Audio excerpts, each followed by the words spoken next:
Let's take a brief look at castles in the Middle Ages, around the time of 1000 to 1300.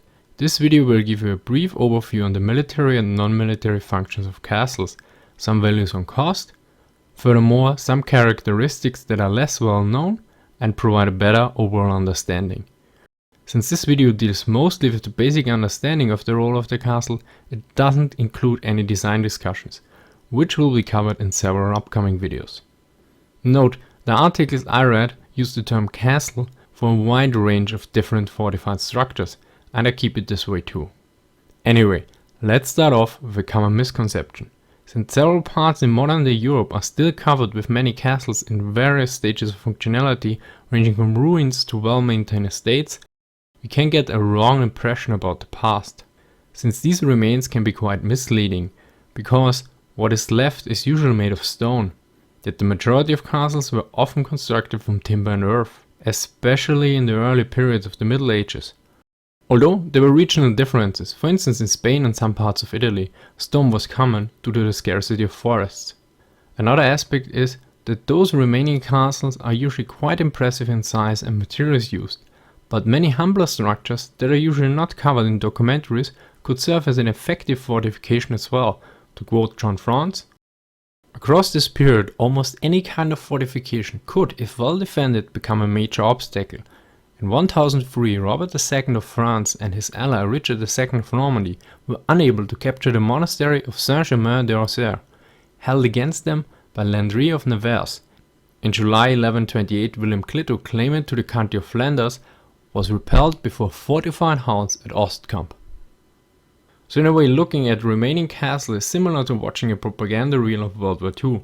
You usually will see the best equipment that might not reflect the historical circumstances properly. Another common assumption is that castles served in a pure defensive role, so let's take a closer look at the various functions of a castle to see if this assumption holds up. Probably the most central role of a castle was to stabilize power.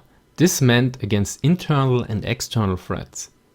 Everywhere, the stability of power depended on controlling castles. To remain dominant, the king or lord needed castles to protect his land, to keep the loyalty of followers and to overawe enemies.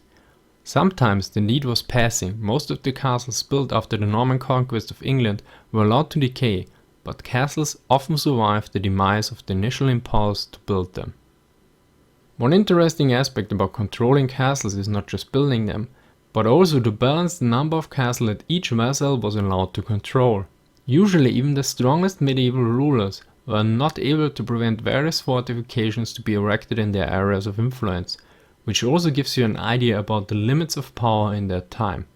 Now stability usually works in both directions. To create stability, rules and certain order needs to be established. This requires not only force, but also administration. For this reason, castles were centers of estate management and local government. In some cases, rulers built castles to control main population centers. Another function had political, social, and to a degree even military aspect to it, and was the prestige function. Although now that they are ruins, or at best bare shells, it's easy to forget that the lofty halls and tower rooms of Castle Rising or Pembroke, Angers, Münzenberg or Saarn represented luxury in their age.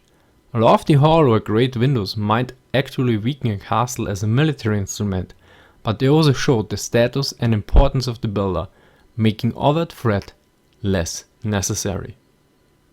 Yet the core function of the castle was a military one. It protected the property and life of its ruler and people.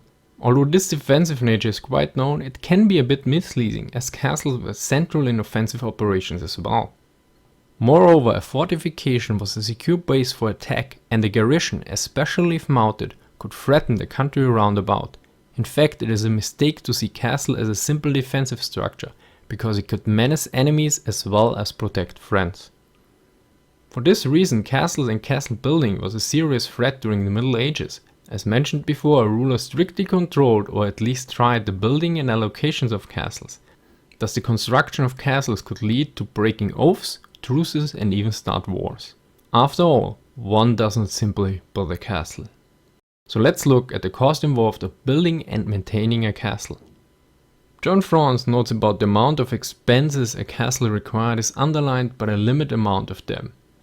In England, only about 35% of the 200 baronies had what we recognize as a castle as their head in the 12th century, although others probably possessed fortified houses of which little trace is left. Furthermore, he notes that a modest Maudie castle took about 3000 man-days to build, so basically 100 men working for a whole month. Now, Maudie castle is a simple castle. It consists of a wooden or stone keep on raised earthwork, which is called motte, and has an enclosed courtyard, which is called bailey and surrounded by palisade and or ditch. Now, in terms of cost, we have a rather detailed account for the extensive and expensive castle of Chateau Gaillard, built in 1179 to 1198 by Richard Lionheart. The total cost was around £21,200 sterling. Now let's take a closer look. For carts and labor, there were about £3,400 spent. For stone, about 3,100. For timber, 2,100. For sand, mortar and plaster, 1,400. For metalwork and cordage, 300. For miners, guards and porters, 10,900. Which brings us to the total of £21,200. Now, to give you some contrasting value, Orford Castle with its curtain wall cost about £1,400 sterling. John France notes that the cheap stone castle could be built for about £350, but notes that £1,000 was probably the minimum for an up-to-date castle under regular circumstances. In order to get the proper relation in that time, an average income of a baron was about £200 a year, whereas the royal income was never less than £10,000 per year. Now, building cost was not the only cost involved when operating a castle. Another important factor was the running cost. These are often underestimated or completely ignored, but they are a bit like logistics. If neglected, they can easily break one's back. The maintenance of a structure and resources required to keep a garrison could be substantial. I found some numbers for a mid-13th century castle, but they are from another source, so always keep the salt ready. The cost for the garrison of Rutland Castle in 1241 was at 39 shillings per day, whereas the garrison at Dessert cost about 14 shillings per day. Now, since 20 shillings were £1, let's go with Rutland Castle and round it up so that we get the cost of £2 a day. Hence, with 365 days and a bit of rounding, we get about £700 a year. Compared with the other cost, we can see that the costs were quite substantial. Note that not all castles had a garrison or a garrison of this size, but more on this in the next section. If you look at these costs, it is understandable that in general, rulers tried to build as few castles as possible and keep their garrisons to a minimum. But let's talk about some characteristics and data on medieval castles. As mentioned earlier, garrisons were an important part. Similar to the size of the castles, the garrison sizes varied greatly and contained different types of troops. The aforementioned castle of Rutland in 1241 had 10 knights, 13 sergeant crossbowmen, 5 sergeants, 3 crossbowmen on foot, 2 porters, 2 watchmen and 2 carpenters. Although these numbers contain a high number of knights in contrast to other values I read, the German historian Ohler notes that around 1400 the Teutonic Order had about 260 castles. For those, the garrison usually consisted of about 3 to 12 knights each, although I assume that they had various support personnel too. For the important Crusader castle Crac de Chevalier, he notes that it had supposedly 50 knights and in total 2000 men.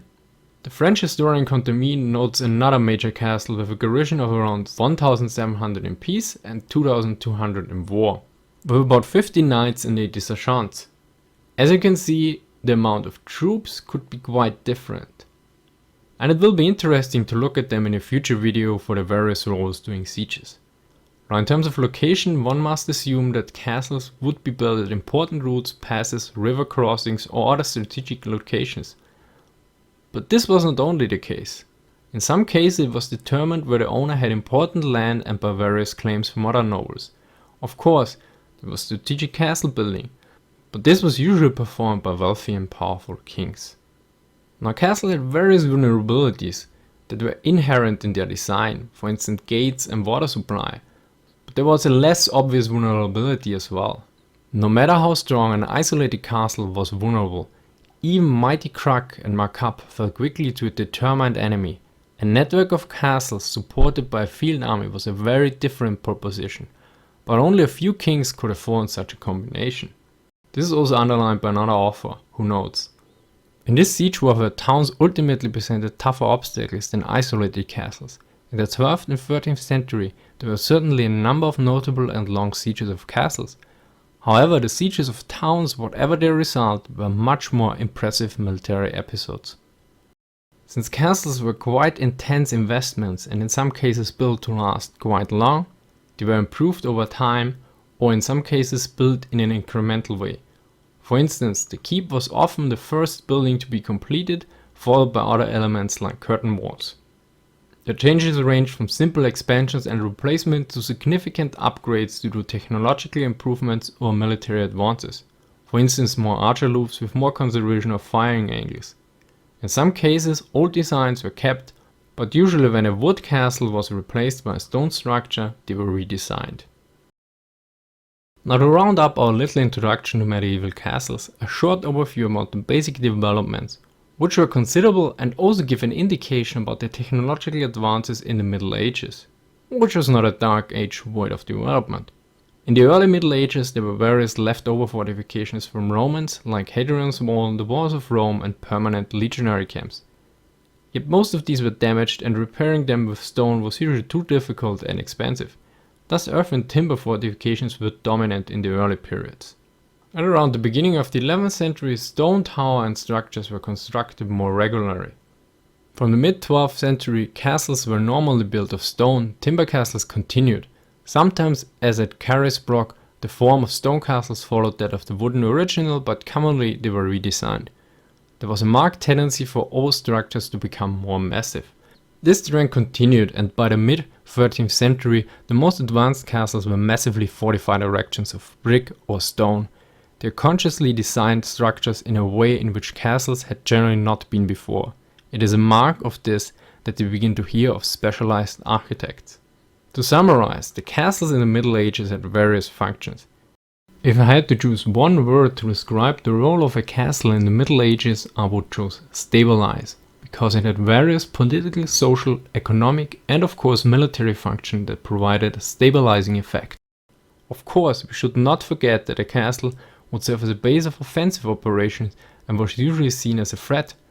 But every substantial offensive action requires a certain amount of stability. Since more modern depictions of castles almost exclusively consist of stone castles, a short reminder that a substantial number of castles were actually earth and timber works.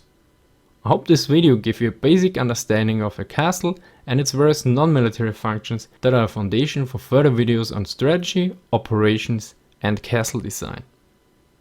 Thank you for watching, and special thanks to my Patreons who supported this video while providing funds to buying the following 2 books, which were used yet not harmed during the production of this video. If you like what you saw, consider subscribing, commenting, liking and donating, and see you next time.